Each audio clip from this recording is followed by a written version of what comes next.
The Fat Controller's Engines. One evening, Thomas brought his last train to the junction.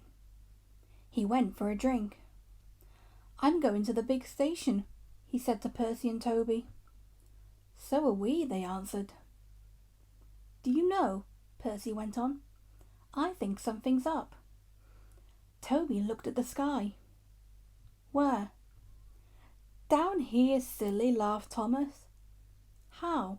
asked Toby reasonably. "Can something be up when it's down?" "Look!" said Thomas excitedly. "Look!" 7 engines from the other railway were coming along the line. "Hello, Ginty!" whistled Percy. "Hello, Pug!" "They're friends of mine," he explained. "I don't know the others." Ginty and Pug whistled cheerfully as they puffed through the station. "What is all this?" asked Thomas. "The Fat Controller's got a plan," answered his driver, "and he's going to tell it to us. Come on." So they followed to the big station at the end of the line where all the engines had gone. The Fat Controller was waiting for them there. "The people of England," he said, "read about us in the books, but they do not think that we are real." "Shame!" squeaked Percy. The Fat Controller glared. Percy subsided.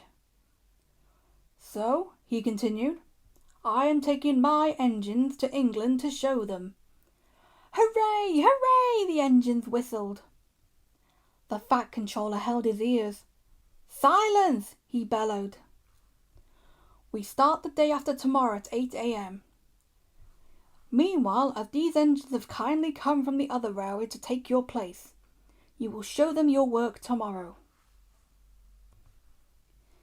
Next day, as Annie and Clarabel were going to England too, Thomas and Ginty practiced with some other coaches. Thomas was excited. He began boasting about his race with Bertie. "I whooshed through the tunnel and stopped an inch from the buffers, like this." Crash! The buffers broke. No one was hurt, but Thomas's front was badly bent. They telephoned the Fat Controller. "I'll send up some men," he said, "but if they can't mend Thomas in time, we'll go to England without him." Next morning, the engines waited at the junction. Toby and Percy were each on a truck, and Duck had pushed him into place behind Edward. Henrietta stood on a siding. The Fat Controller had called her a curiosity. "I wouldn't dream of leaving you behind," he said. "I'll fit you up as my private coach."